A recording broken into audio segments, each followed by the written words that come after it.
পিতামাতার অধিকার সম্পর্কে আল্লাহর রাসূল সাল্লাল্লাহু আলাইহি ওয়াসাল্লাম বলেছেন, হে মানব মণ্ডলী, তোমরা জেনে রাখো তোমাদের বাবা মার সন্তুষ্টি হচ্ছে আল্লাহ তাআলার সন্তুষ্টি এবং বাবা মার অসন্তুষ্টি হচ্ছে আল্লাহ তাআলার অসন্তুষ্টি।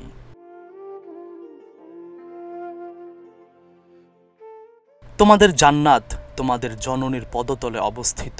অতএব যতদিন পর্যন্ত বাবা মা বেঁচে থাকবে, বাবা মা বেঁচে থাকা অবস্থায় তাদেরকে ভালোভাবে লালন পালন করে, তাদের খেদমত করে, তাদের সন্তুষ্টি অর্জন করো।